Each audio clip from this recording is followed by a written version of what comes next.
Voilà une situation bien dramatique. Un chat en pleine crise d'épilepsie, en phase tonico-clonique. Quelle est la procédure? Malheureusement, peu de gens la connaissent. Quand on y est confronté, on ne sait pas quoi faire, on panique, alors qu'il y a des gestes absolument à faire et d'autres à ne surtout pas faire qui pourraient aggraver la situation et mettre sa santé en jeu.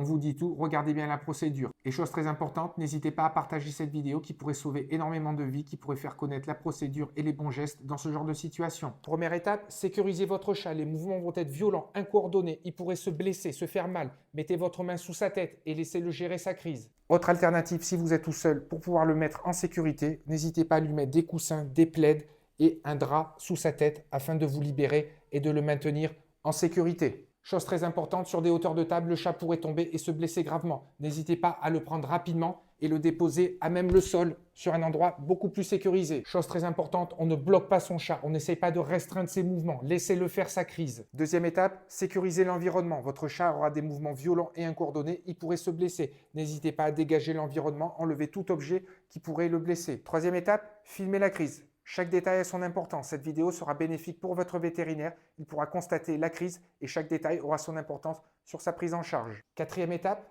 apaiser l'environnement. Éteignez télévision, lumière, parlez calmement, lentement, doucement. Continuez à le rassurer et continuez à le protéger sur certaines parties du corps auxquelles il pourrait se blesser. Et chose très importante pendant la phase, si vous avez peur qu'il avale sa langue, ce n'est pas possible, c'est un mythe. Ne vous amusez jamais à lui ouvrir la bouche, il pourrait tout simplement vous mordre. Enfin, afin de l'aider lors de la phase de reprise, votre chat sera fatigué et très perturbé, il aura énormément bavé. N'hésitez pas à lui faire une petite toilette calmement, délicatement, au niveau de la bouche et au niveau de ses parties intimes. Enfin, une fois que la crise sera totalement terminée et que votre chat aura parfaitement récupéré, il sera obligatoire d'aller consulter chez votre vétérinaire.